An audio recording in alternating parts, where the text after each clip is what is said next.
classification exam. So it's important for all of you um, to make sure you take the test and pass it with an 80%. If you're not passing it, I'll do my best to get you qualified, but this is not a best score is what you get. The first score that you take is your score that's going to go toward the rating committee. After that is trying to get you qualified just to be on a crew or on the playoffs. So as just for clarification, your first score is your score that's going to the rating committee. Mr. Biggio, go ahead. Hey, good evening. When is the classification test due? We will send an email out, and once it's Oh, open, it'll be open, and we'll take care of that. Um, hey This guys, if you're sitting, I don't need to see your face, and so if you guys are sitting there um, not looking the best, then just go ahead and take your video off. Let's see what else is there. I guess that's it on there. hey, Paul. Yes, Tentatively, you were looking at October 8th to open up the exam after our in-person meeting on the 7th. correct. But I'm thinking about extending that, how long we're going to keep it open. So we will send something out prior to our in-person meeting on the 7th, and then we'll go from there.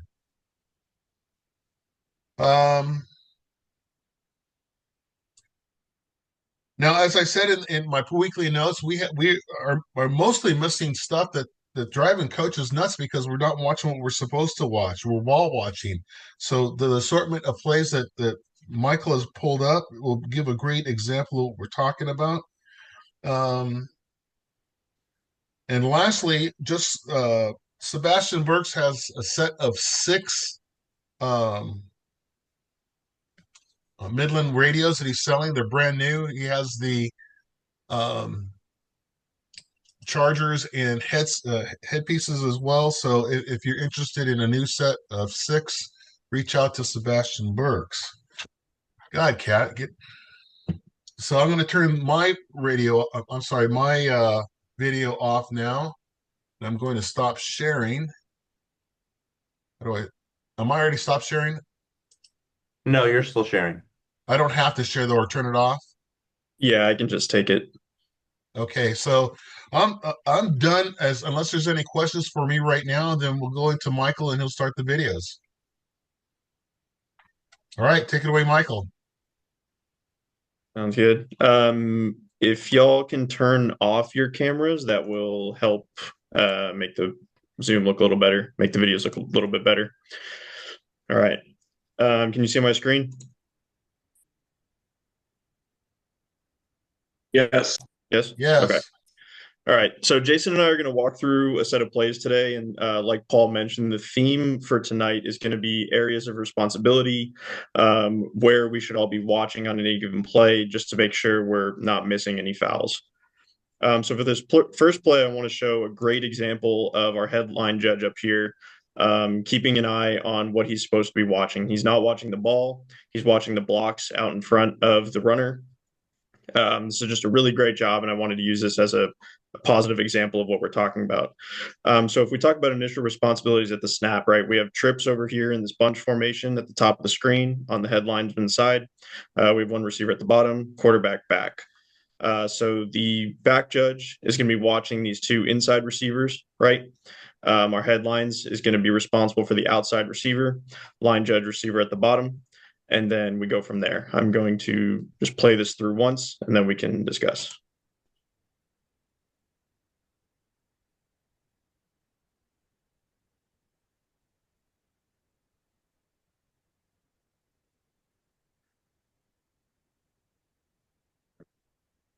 So at the snap, right, we have the receivers come out, the 2 inside guys stay in and block. This outside receiver starts to pull outside to get up to the second level to block this DB back here. And then we have a handoff the quarterback pulls the ball and throws to one of those initial inside receivers. So our head linesman here, you can see his head, right? First, he's watching the action in the middle. He's making sure this is a forward pass, and then it's caught.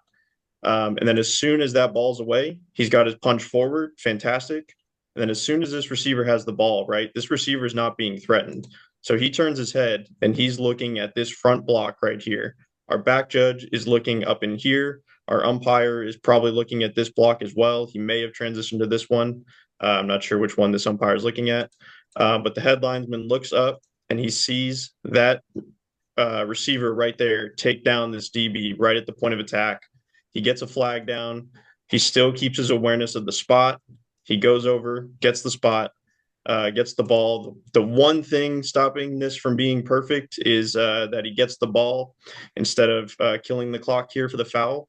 But otherwise, I just want to show this as a perfect example of what our mechanics should look like as a flank when we've got a play coming to our side and runners and blocks. Any questions there? Thoughts, Paul, Jason? That's good. I like it.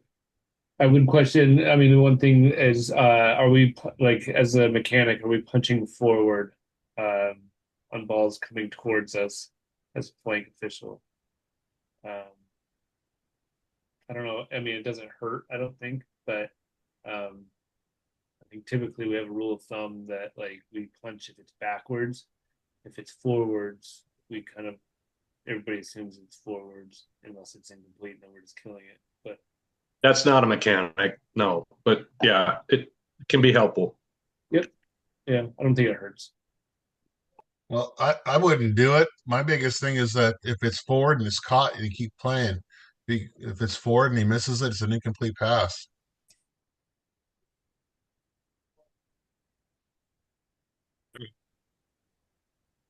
We'll go to the next play. Unless Olimpo, I know I texted you about this. Did you have any other comments you wanted to make on this one? But if not, otherwise, just nice job. Let's move on. All right, next play. Jason, you want to take this one? This is the block below the waist. Yeah, hold on. Bish has his hand up. Oh. Go ahead, Bob. Sorry for the late entry on this. So my only comment would be, I think the forward punch is helpful. Maybe not so much in this scenario, but I had a play a couple of weeks ago where we had a double pass, and it definitely lends credibility if you punch forward on that first pass, because you don't know if there's going to be a second pass, right? But if you punch forward on that first, then everybody in the stadium knows if he pulls up and throws a second forward pass, that we got a problem. That's it. Good one. All right, go ahead. Jason, you got this one? Yeah, so we all know what our keys are at the snap. The only kind of monkey wrench that gets thrown in is like when tackles are pulling, or linemen in general are pulling. What's in the dress? Because right now at the snap, the white hat, the referee is looking at the left tackle, number 77, and then go ahead and push play. And all of a sudden 77 pulls to the right hand side. And then who's going to get that block? That's looks like a linebacker or safety comes down and sees a lead blocker coming and goes, oh crap, and he goes low, which we know is an illegal block, because top block, or sorry, excuse me, block below the waist, because the only time they can block below the waist is at the snap, directly at snap, and they have to be within the tackle box. So this doesn't meet any of those requirements. So the question is, who's looking at this? And if there's any umpires in the room that want to pipe up, but I feel like, you know, especially when we have pulling guards or tackles like this, as a white hat and a referee or an umpire, with your communication, I think we go to a zone on this. And if umpires, you know, would pipe in, I think, you know, you guys are kind of going and picking up lead blockers, reading a run, especially when you read the lineman pulling. Any comments on that? Yeah, what do you think about the head linesman over here picking up that guard or that tackle coming across? Either Yeah, or. definitely, because we're going snap tackle back, right, as a flank, and so when your tackle looks like that right tackle just pushes in, but if you can pick up that pulling tackle, um, then yeah, by all means, stay on that action right there, because all we have is a handoff, right? And we're not ball watchers, so we're not going to just watch the running back with the ball. We're going to pick up lead blockers. So definitely a flank. If you don't have any, Hey, Caldera has his hand up. go ahead. So can you start at the beginning?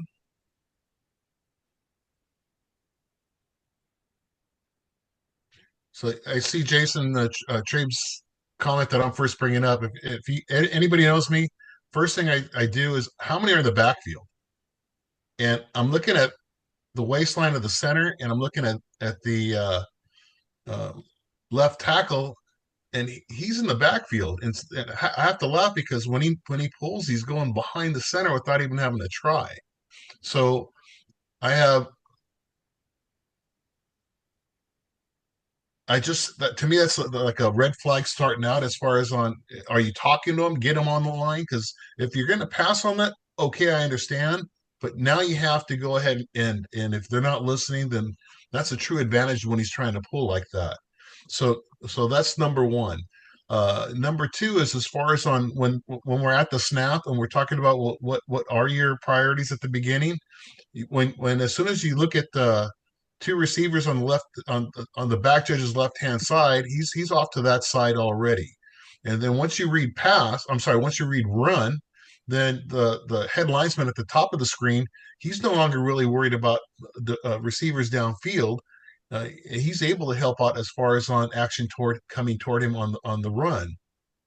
And I think that when we talk about ball watching, we're watching the runner with the ball instead of the blockers that are just in front. So if we play this and you have the head linesman looking at where just ahead of the runner and who the block is going to be, he should be able to pick that up. Luis Noriega's hand is up. Okay, go ahead. You guys hear me? Yeah, go Yeah, ahead. go ahead. Okay. So as an umpire, I am looking at those keys that Paul just mentioned. I'm also looking for see if there's a possible pull. Sometimes when they bunch up like that, you can't tell if the player, in this case, because of video, you can see that it is a low block into the guard, but you can't see sometimes if they tripped each other or hit each other with their own man. So it is confusing sometimes when you want to make that call. So right here. Okay. I hear you. So number one is because I'm trying to avoid everybody saying, well, what I do, because we won't get through as many plays. So I'll tell you that I understand what you're saying as far as once you have a pulling guard and there's just a crowd of people there, it's hard for the umpire to pick that up. So as a primary, the umpire is looking through a bunch of people. He may not be able to see it. And like I keep saying is, well, if it's let's say that for the sake of argument that someone decides that, well, because of that area, you're going to put the emphasis on the umpire to get that.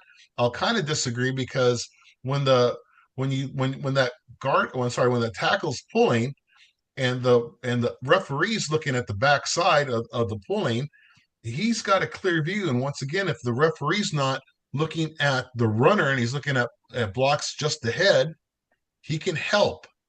So once again, the priority and who can help. And so on this particular play, I think that both the head linesman should have first shot at it, and there's a chance that the referee can help. The umpire, he might be able to see it, but there's just so much action in front as far as on the two that are just to the right, the umpire's right of the low block. He may not see it till too late. So once again, who's priority and who can help. Mike, can you run it from beginning to end real quick?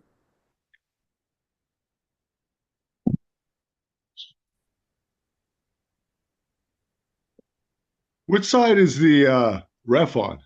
White hat. that's the question I was about to ask. So yeah, what? Because that is it's either That would determine a lot where that the would. umpire would be looking. Umpire is going to Could be be on on the the H right. side. Yeah, He's on the what side? the top of the screen, right? The Wide headline side. wide side. Yeah. Hey guys, can you hear me? Okay, so that's the umpire's call. Look, he's looking at that hole. If he's got center guard tackle, You're right. Now look at the linebacker. Tell me how does he fall? That's the clue that I went off of. Run that play. Watch the linebacker. if you had the other clip, I've seen this shot. If you had it from the end zone, you will see that he drops his hips and he goes low. He's pretty clearly going low. I don't need the end zone view. I can see it. From this view. I understand, but so in the read of the umpire, he should be looking right there. Yeah. Yeah, I don't think it's a question of whether or not it's a low block or not. We're just talking about like who's going to be watching this, and I think what we're guilty of a lot of times, at least from watching a lot of film, is that it seems like guys are ball watching, and that's what like the thing we're going to try to drill home tonight is never in the history of the game of football has a ball ever fouled anybody. So we shouldn't be watching the ball. We should be watching blockers, and we're just talking about who could see this. I think there's 3 guys in this crew on this crew right here in this game that could see this: the umpire, the headlinesman, and the referee. So we just need to communicate on who's watching.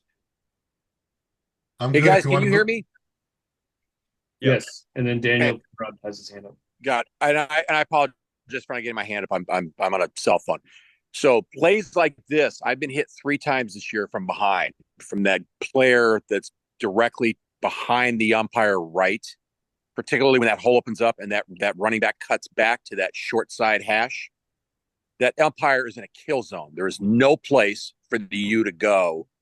And I've been nailed multiple times this year on that exact play with that guy coming through. So we need help from the flanks. I'm just going to say it straight up. The flanks and or the back judge and even the white hat to some degree. I know he's got right. That's what we're getting. We're getting slaughtered. Hey, can we stop, please? I don't want to get into all the war stories on this. I'm trying to make it simple as far as on who's priority, who can help, and then not throw any blame on it. But let's I think we've seen this enough, and we understand the concept as far as on who's priority, who can help, and don't be afraid to throw your flag if you have it.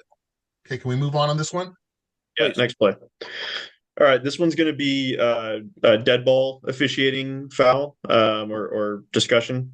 So just keep in mind that, if you're away from these plays, we need to keep wide vision and watch for any kind of shenanigans going on after the play.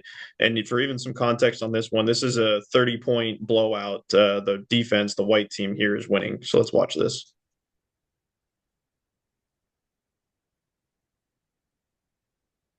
Anybody see that? So let's watch. We're watching backside of the play way over here.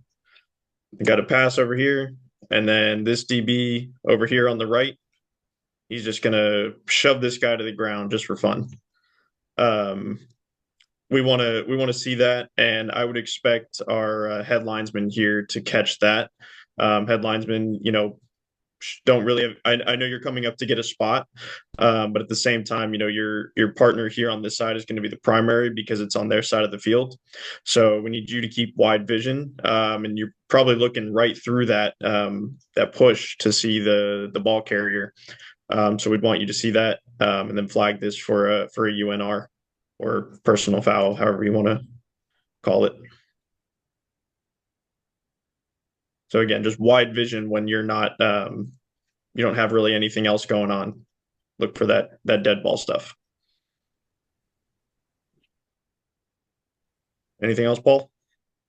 No, you're good. Move on. Yeah, by the way, stuff like that's what ends up hitting the film when the coaches send it. That's one of the big ones. They see that dead ball stuff and they're all over it. So you guys got to be ready for it.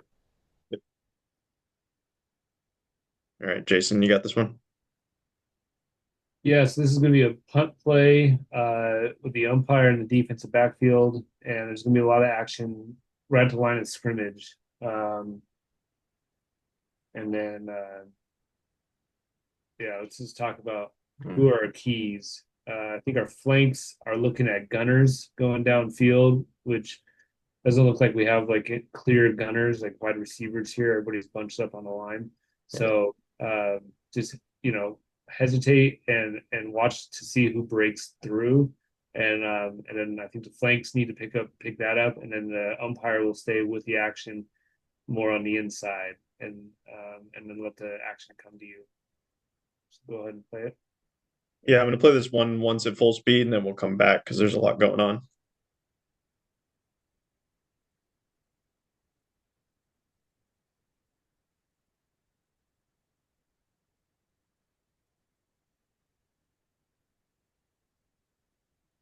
All right.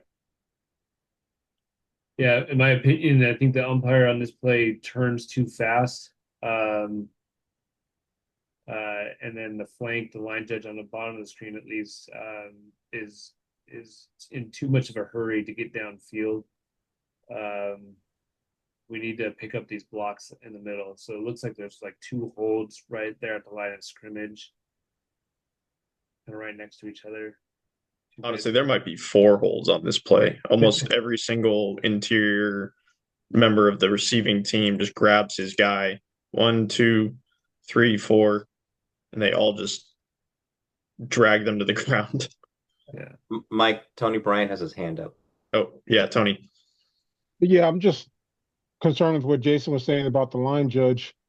I didn't see the formation. Okay, now I see the umpire. I thought in a punt situation, I thought the umpire was back with the referee, because that being the case, at the snap, the line judge is taken off.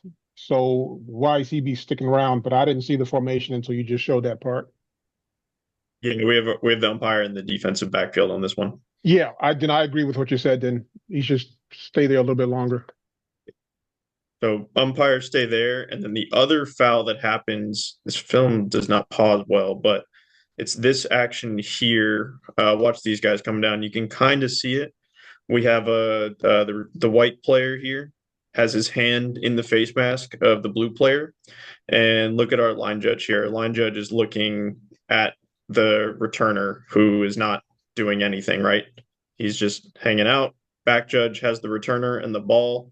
Line judge, you can stay here and should stay here with action of players who actually might foul in this case, because we have the hands of the face, and then we get a pull down by the face mask here, drags this guy down.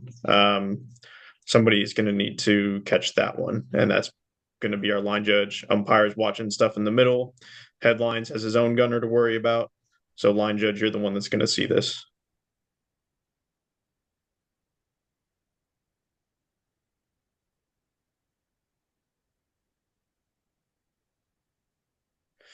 Anything else on this one? Paul, Jason, questions?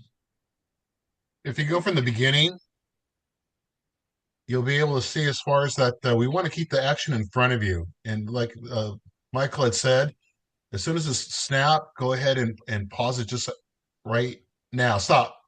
So he's already passed the action that's in front of him. So let the action pass in front of you, so that way you can keep it in front of you and you're looking just at your area. If, like I say, you take your part of the pie, see if he was still on the line of scrimmage right now, and he's able to watch his piece of the pie, because there's nothing downfield, and he just watches his guys, his piece of the pie, then I'm talking about just the judge right now. He'd catch that stuff on the bottom.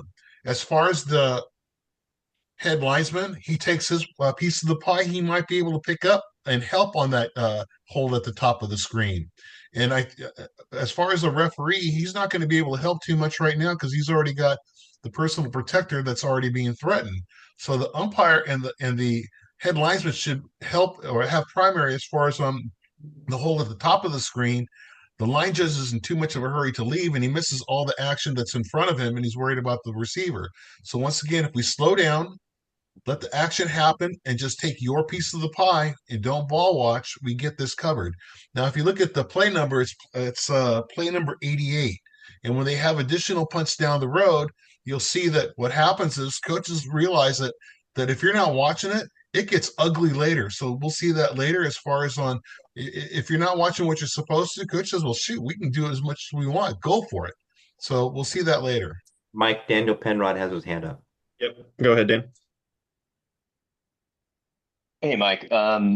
So on these, it kind of feels like we're talking about ball watching versus not peaking. And I don't know a better way to say it, because like even as a back judge, right, I need to know if it's a run or a pass. So while there may be action coming at me, I've got to look to see, I've got to quickly peek. And it seems like maybe guys are getting to like that line, or the line judge is looking to see where the ball's ending up. Does he have an out of bounds punt that he's going to have to help with versus just staying on the action? So I wonder if maybe it's not as much staring as it is like guys need to peek and get back versus getting lost, getting dirty eyes, you know, as we say it for the defense. Yeah, and that's a fair point, Dan. You know, we do need to have that wider awareness of what's going on, where the ball's going. I think the point of the film today is like whatever we can do to make those peaks quicker, see what you can out of your periphery. We've got to catch these fouls, regardless of, you know, where the ball is. We have to get these, especially something like this one that's a face mask. This is a safety foul, or the last play. So I totally see what you're saying, and you know, we do have to be in the practice of knowing where the play is going and where the ball is, but at the same time, balance that out with not missing things on your primary responsibilities. So it is a fair point. And then the last thing I want to say on this one is we didn't talk about the back judge. So the back judge in the mechanics manual at this point, what's his initial responsibility? And that is going to be the gunner on the headlinesman side of the field. And the reason for that is so that the headlines can help out with some of the action in the middle. So headlines, if you can stay maybe another second or two on this action here while the back judge picks up your gunner, you know, you may also catch that, for example, this takedown at the top right there. So that's one other piece of this play. And if you would start from the very beginning and tell me the action of the center, what he does with the ball, and what you think. Okay.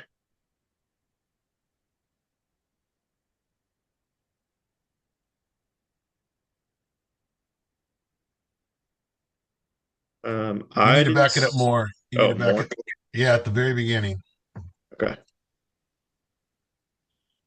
Hey, Paul, he's rocking it.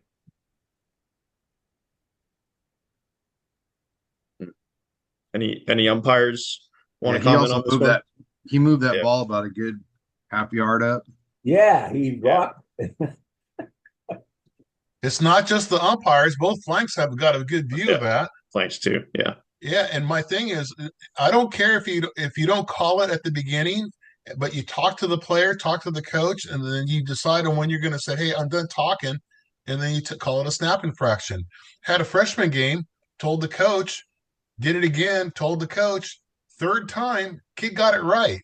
So, you know, there's a point where you're going to stop talking, but at the varsity level, they should already know this. Hey, Paul, an umpire being on the defensive side, he should be able to see that if there's space in between the ball and the ground. But from that side, I wouldn't be able to tell if the ball's been moved, so I would depend on my flanks for the movement of forward. That was the point. Okay, Yeah. that's all I have for this. Okay. Next one. All right, this is going to be some contact by the DBs on a receiver coming across the middle. I believe. Let me run it. I think it's this receiver here, the middle receiver. Yeah. So he just gets cleared out by this safety or linebacker in the middle. Everyone see that? So now the question is, who's going to see this contact? First of all, is it a foul? And, you know, there's two pieces of this. One, I'm talking about illegal use of hands by the defender. Is this guy a potential blocker? I would say clearly no. He's running past the defender, and the defender just comes up and knocks him down while he's running around. So we could have illegal use of hands. But then the other piece to look at is this forcible contact to a player that doesn't see him coming? And I would also say yes. So I think we can even elevate this to a blindside block. by the defender on the receiver there. But if we go back to the beginning and look at responsibility, right? So we've got trips to the right. So we're going to have the back judge keyed in on the initial or the inside two receivers, the 2 and the 3. Flanks each have a receiver out wide. And then at the snap, what happens is this inside receiver here is running deep.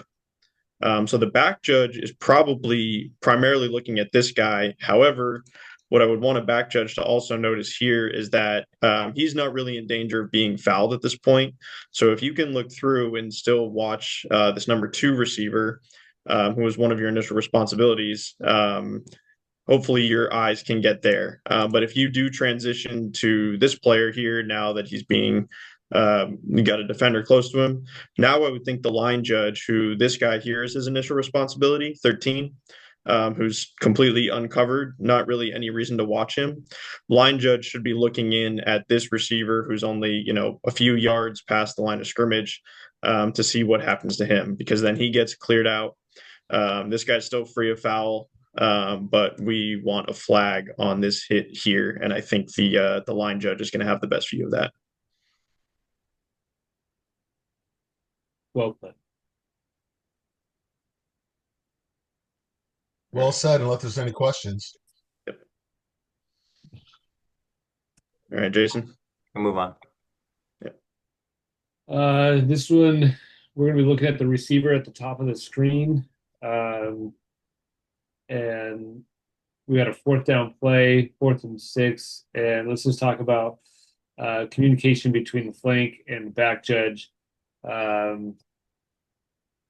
Because you're going to have looks like the tight end coming across. Go ahead and play it. Or the running back out of the backfield. I'm sorry, that number 1 coming across in motion. So now all of a sudden at the snap, you have doubles to that side. So the back judge should be picking up that number 1 coming out of the backfield, and the flank should have the wide receiver. Go ahead and play it.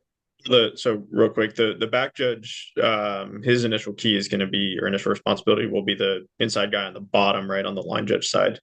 So at the snap, the headlines is going to have both of these. Got it. Yeah.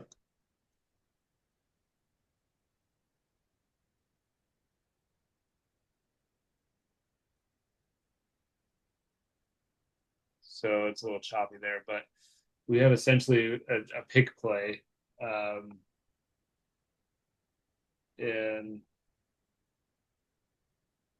that wide receiver is just going to go down and clear out the DB and leave a wide open little pocket for number 1 to catch the ball. I'll just say that this is a tough play for you with only 5 officials. If there's 7 on here, you might be able to. You would catch it, but with just 5 and your head's on a swivel, it'll be a tough call. We're making you aware of these plays happening, and when a coach brings it to your attention, do your best to adjust and possibly get it. But this is a tough play. Yeah, I think as a flank official, you read snap, tackle, back. You're reading pass right away, knowing that it's 4th and 6, and you got 2 receivers that are your primary going right to the line to gain. I think you'd be okay with just leaving the tackle alone, knowing that the referee and the umpire are going to be watching that, and go straight to those receivers and try to get to the line to gain. But definitely know that that's where they're going. Your football IQ, your antenna should be going up. Oh, they're going to the line to gain, so let's switch to those receivers, and then hopefully you can pick up that. Also, what Michael talked about in the last play, looking at these receivers at the bottom of the screen, they don't have anybody within like 4 or 5 yards of them. So they're really not in that much danger of being fouled. So, that being the case, back judges, I think you can be okay with kind of peeking in at the quarterback and seeing that he's going to your right up to the top of the screen and kind of peeking over there, helping out. Yeah, and I think one other thing to consider here is that this receiver at the top, he is being pressed. So H, you're probably going to want to stay with this receiver a little bit longer to make sure he's not fouled. kind of like Jason was saying at the beginning.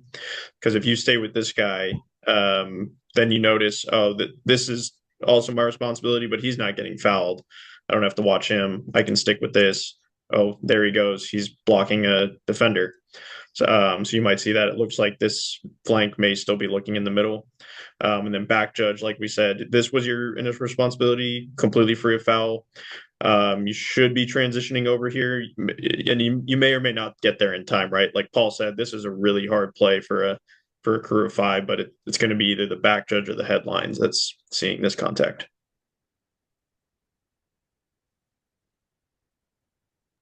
Good stuff. Move on. This is okay. We have a couple fouls. I think there's a hang on. Turn on my effects. Yeah, there's 2 fouls here. And free kicks are some of the hardest plays we have to officiate, right? Especially for a crew of 5. There's a lot of things going on that we have to watch, and there's all 11 players on both teams potentially involved. Maybe not, maybe not the kicker. But so we're running down. We've got our L at the bottom. We've got our H at the top. Back judge coming into the middle. Referee and umpire. So our back judge is picking up the few blocks in the middle, right, on either side of the kicker. We've got our L and our H picking up the number 2 and the number 3 guys coming down the side. And then the umpire and the referee are picking up the widest gunners. They're also obviously making sure that this ball doesn't go into the end zone. So let's watch. So the first one we have is actually, this might just be one block, but this member of the return team here, he's running the opposite way. And someone needs to pick this up. I think on this one, the people who are best in position to see this are either the referee or the headlines. Headlinesman, probably you are going to be the primary. You do have this going on here at the top, but there's not much action going on there. So ideally, you're looking through at these blocks immediately ahead of the returner, and then referee, that's also where your eyes should be going as well. So we have this guy come through and just knock that guy straight to the ground.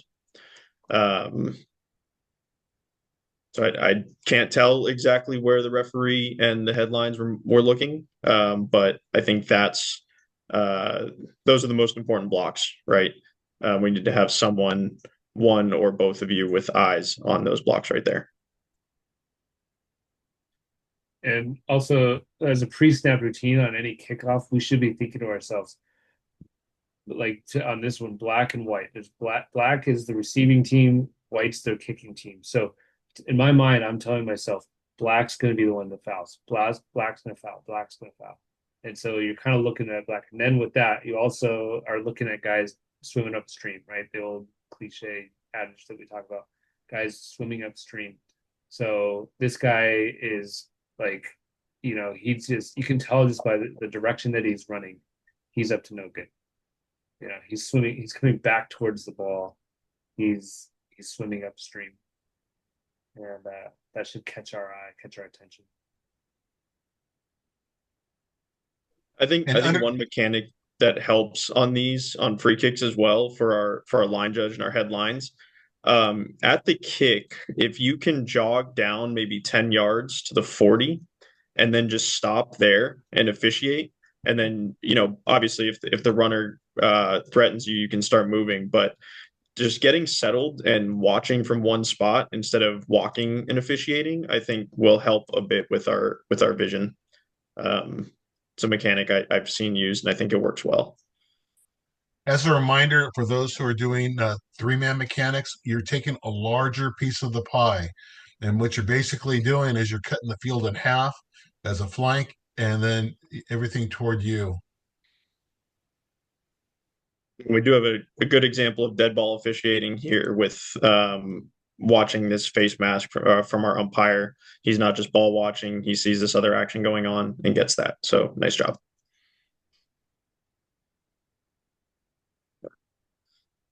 Jason.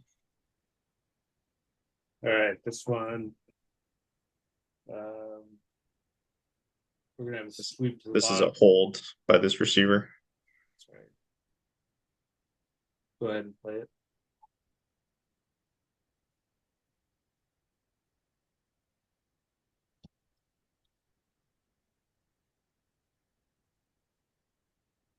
So this is a tough one for the flanks because at the snap, we're going snap, tackle back, right? And this is a quick sweep to your side. So once you read that, you should automatically go straight to your wide receiver because that's going to be the downfield block. Right? Also picking up that tight end or the back that comes out of the backfield. And then just, picking up, you should be picking up both of those blocks. And the back judge can be helping out with that block right there on the 40-yard line. Yeah, back judge, I think, this guy's your initial responsibility here. But as this, so you're watching this block, maybe somewhere around here you are transitioning to this block and you might see this pull down. But yeah, probably the line. I think, Dan, did you have your hand up? It was covered. What I was going to say with the back judge helping out on that was covered. Yeah.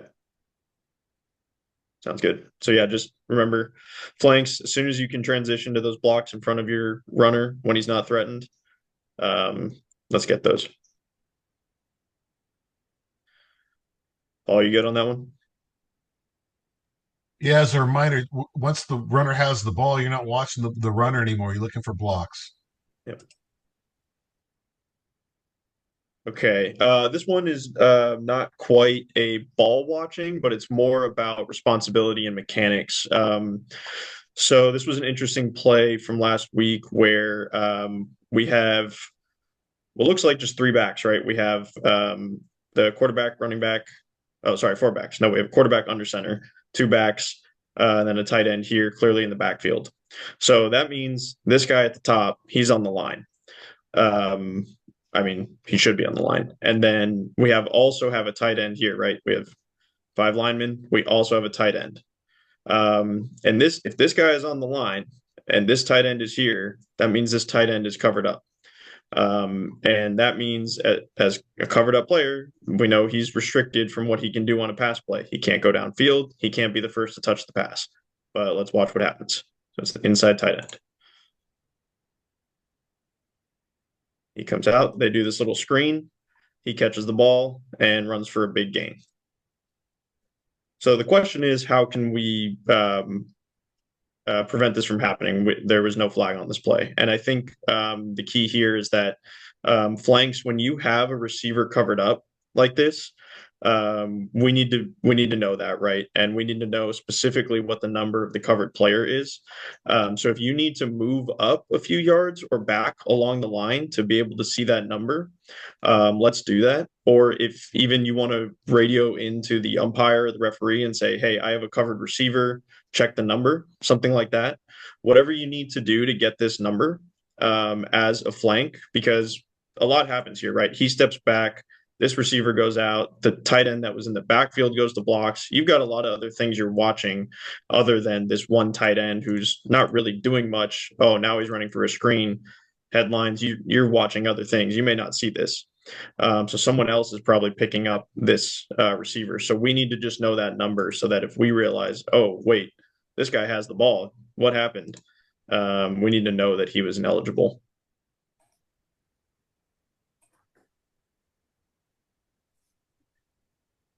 Was the pass catch behind the line of scrimmage? The pass was caught behind the line of scrimmage, yes, but for illegal touching, it doesn't matter. He just can't catch a forward pass or be the first to touch a forward pass. Think of it as an offensive tackle. Yeah, stepping back and catching a pass. He can't, even a screen, because he's covered up. Yeah. And then, same thing with 3-man mechanics. You don't have an umpire to work with, but and you're not going to have O2Os to check with your referee. But if you need to move up and down a few yards before the snap to see that number, go ahead and do that, because we need to know who that is and that he's ineligible.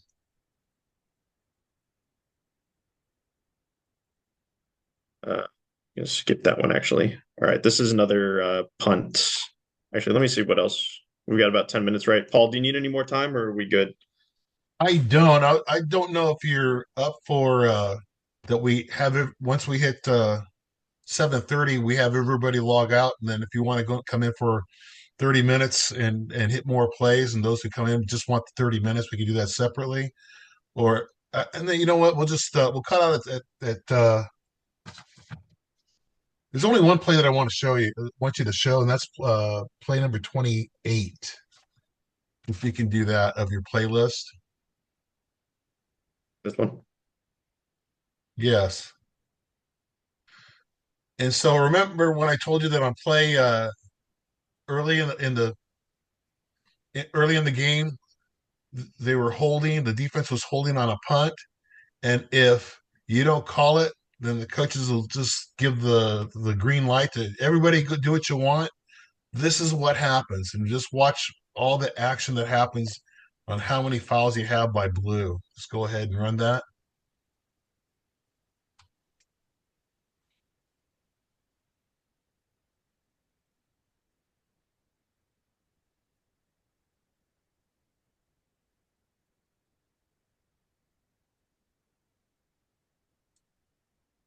It's a free for all. If you stop at each section and watch the centers pull, nose guards pulling somebody down. You got just people just throwing them to the ground.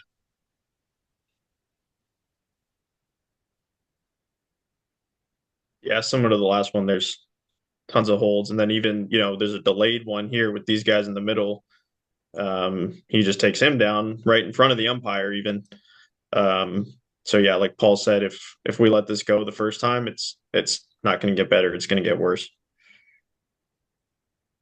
There was another one that you had that's interesting on play 23.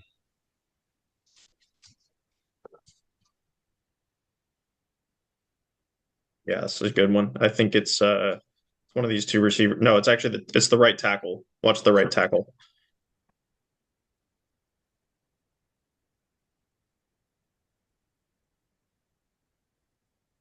So the question is this a foul first? And then if it is, what is the foul?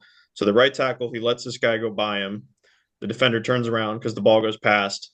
And then this tackle, number whatever, just lowers his head right into this defender, number 50. To me, this is at minimum a blindside block. I mean, we could, I think, even call this with targeting. This guy's not seeing him coming, and he lowers his head just straight into the head of the defensive player. So I have a foul on this. And again, I think this is a tough one on who's going to see it, right? Because we have a pass over here. Headlines, you're probably, or line judge, you're watching the ball, back judge, you're watching the ball, umpire, maybe you're the one that's going to end up seeing this, but it is a tricky one. The term that I would use would be illegal helmet contact, and I'm referring to rule number 943I. So if you, yeah, we don't have targeting. So, and then if you go to play, I'm just picking stuff because of time. Yeah. Go to play. Can you run that back one more time? That play. Yeah, go ahead. Maybe it's just me, but the guy coming back that he hits, he's already buckled in his legs. My thing is there's no action with his arms. He's just leading with his helmet. He used his helmet as a weapon. He's just taking him out. But you are right. It does look like his left leg. He's on the ground before that guy even hits him. Great point, Chris. I'll just say that this is great for conversation then. And because of the angle, if you're able to say that's what you have. Right. Would you see that at full speed? No. Right. But I think the point that we're trying to get across is that there is illegal helmet contact when a person leads with their head and uses it as a weapon, and which is 15 yards. Would you ever judge that to be flagrant? Well, if it wasn't his first time and that's what he's continuing to do, and you tell the coach, if this is what he's going to do, I'm going to deem him flagrant, and you decide if you want him to play this week and next week, because if you don't, I will. So give the coach a chance to correct the player. If he doesn't want to correct him, then you do what you got to do. Okay. I think real quick, Paul, one last thing. I think I heard, I don't know if that was Troy, say we don't have targeting. We do have targeting in high school, 943M, and it's defined in 220 Article 2. We do have targeting. I meant in the case of this play. No, he was talking. There was a term that someone said spearing. We don't have spearing anymore. Yeah, just illegal helmet contact. Correct. And if you go to play number 18. Yeah, this is a good one.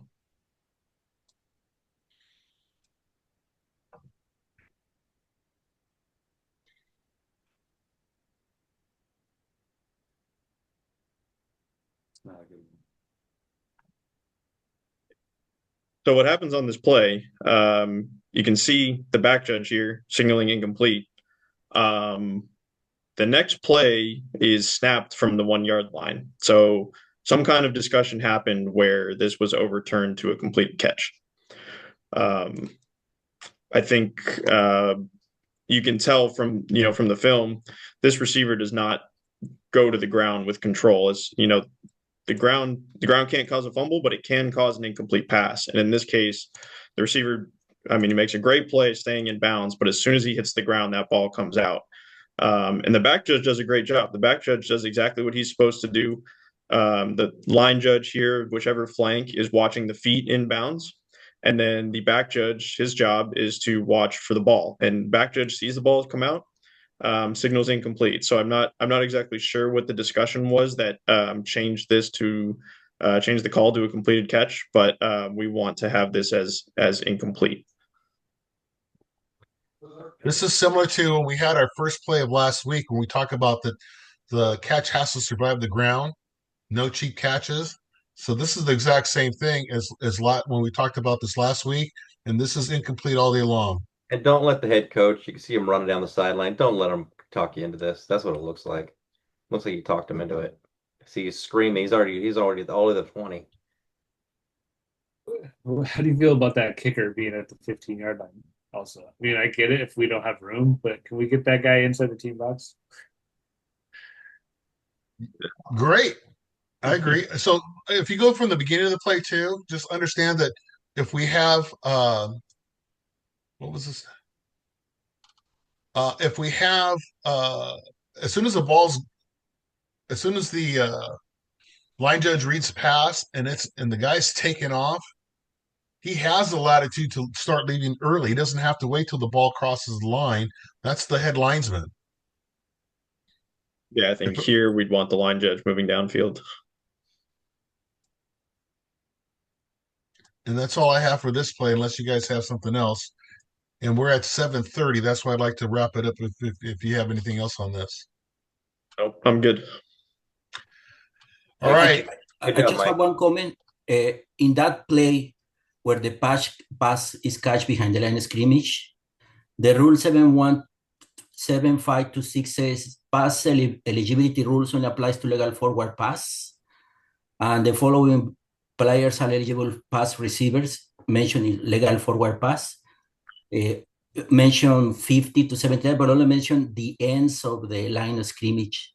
So this is illegal. It is. I'm trying to find it. It is a legal forward pass. It's just not a forward pass beyond the line of scrimmage, which is a different distinction. Okay. His question is the covered up component. We need to find him the rule for covered up. Okay. I can. Okay. Thank you. Well, it makes him not a legal receiver. When he's covered up, he's not a legal receiver. And the question is, did you know that in live time? Did you see it? Did you guys talk about it? That's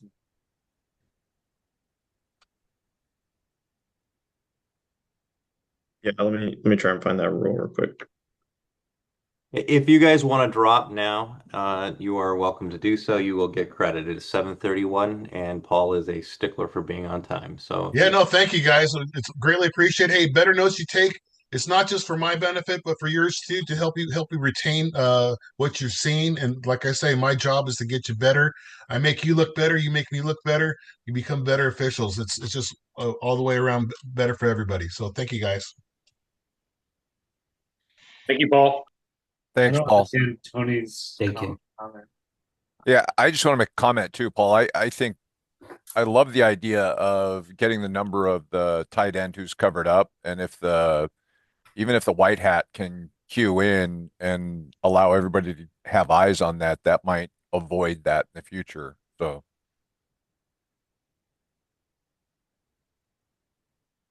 I agree, Bill. Excellent point. Thank you, Bill.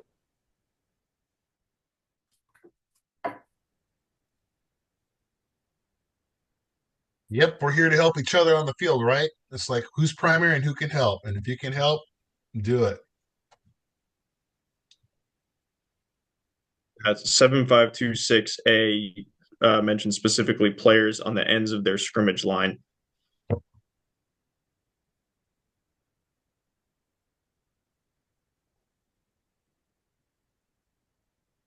Olimpo, did you get that? Yes. Yes. Thank you. You're welcome. I knew that's what you were looking for. All right. Hey, another great meeting. Thank you, Great job, Michael. guys. Thank you, Jason. Great job. Thanks, guys. Thanks, guys. Have a good night.